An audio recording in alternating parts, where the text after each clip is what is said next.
पुन्हा एकदा संसदेचं अधिवेशन सुरू झालं आणि जसं पावसाळा चालू झाला की डबकातली बेडकं जी असतात ती डराव डराव करत असतात. त्याच पद्धतीनं राहुल गांधी या बेडाचे झटके येणाऱ्या गाढवानं परत एकदा बरळायला सुरुवात केली, लाथा मारायला सुरुवात केली, लाथा झाडायला सुरुवात केली आणि हे वारंवार होत आहे. म्हणजे सरकार जे आहे ते का खरोखर किती तकलादू मानसिकतेमध्ये गेलेलं आहे असं त्याच्यावरनं दिसून येतं, की वारंवार प्रत्येक अधिवेशनामध्ये हेच नाटक केलं जातं. हाच गोंधळ घातला जातो आणि नुसता गोंधळ घातला जात नाही, तर राहुल गांधी अत्यंत विकृत, बेताल आणि अत्यंत बेमुरवतखोर अशी भाषा वापरून एकेरी उल्लेख असा पंतप्रधानांचा करतो, माननीय पंतप्रधानांचा करतो, गृहमंत्र्यांचा करतो.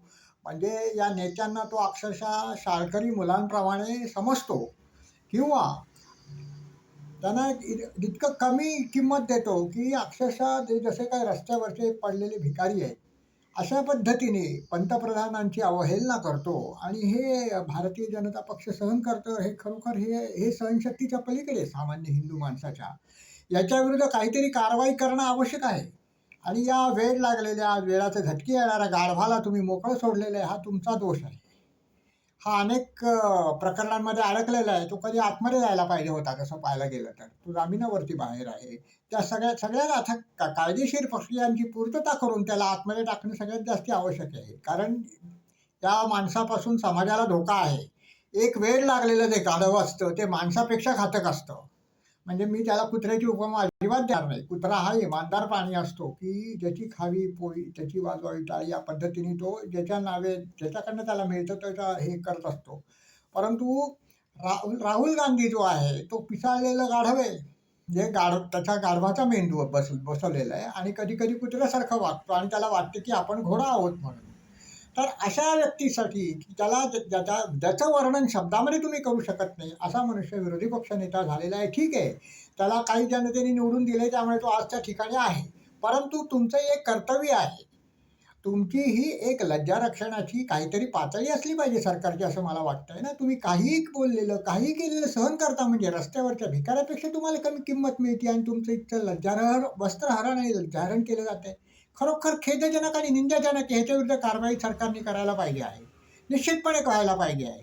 तुम्ही त्याच्या पातळीवरती उतरून सोनिया गांधी किंवा ह्याला बोलू शकत नाही, मला हे मान्य आहे. परंतु या प्रकारचं बोलणं जे आहे ते कुठल्या ह्याच्यामध्ये बसतं, कायदेशीर तत्वांमध्ये बसतं, कुठल्या प्रणालींमध्ये बसतो हे तपासून पाहून त्याला आतमध्ये टाकलं पाहिजे असं आमचं निश्चितपणे सांगणं राहील याच्यामध्ये.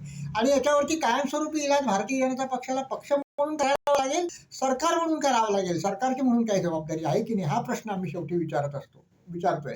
योग्य तर गोष्टींवरती विरोध करणं, विरोधासाठी विरोध करणं ठीक आहे, तिथपर्यंत समजू शकतो. परंतु तो ज्या प्रकारची भाषा करतोय अक्षरशः त्याला लाथा मारणं म्हणतात. वेळाचे झटके आलेलं गाढव जसं लाथा मारतो तसं तो लाथा मारतोय आणि ते तुम्ही सहन करताय. हे आम्हाला सहन होत नाही, तुम्हाला कसं सहन होतं असं अमितजी शहानं मी विचारतो. तुम्ही म्हणता की तुम्ही सगळ्यात समर्थ गृहमंत्री आहात वल्लभभाई पटेल यांच्या नंतरचे. ठीक आहे, तुमचं सामर्थ्य दाखवून द्या. तुम्ही ते गाढवाला जो मिसळ करत नसाल तर बाकीच्या गोष्टींमध्ये काय करतो. आणि हे गाढव बरळलं त्यामुळे तो दुसरा जो आहे तो रेडा तोही बरळायला लागलेला आहे. तो त्या रेड्यापुढे परत तो त्या रेड्याने आडवं करण्याचा प्रयत्न केला पर्वत नद्दाला राज्यसभेमध्ये. म्हणजे गाढवाला तुम्ही प्रोत्साहन दिलं, वाढवलं, मोठं केलं, त्याला काही केलं नाही तुम्ही. त्याला बेगुमानप्रमाणे काही करू दिलं आणि परत आता रेडा पण बरायला लागलेला आहे. त्यामुळे तुमची अवहेलना होती, तुमची नाचक्की होतीये.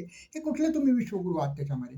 हे अशी लोक तुमची नाचक्की जर करत असतील तर फारच विचित्र परिस्थिती आहे. सरकारने याच्याविरुद्ध आक्षेपार्ह भाषेचा वापर केला म्हणून तात्काळ कारवाई केली पाहिजे आणि राहुल गांधीला त्याची शिक्षा मिळाली पाहिजे. तो जे बोलतोय त्याची किंमत त्याला कळली पाहिजे, किंमत चुकवावी लागली पाहिजे.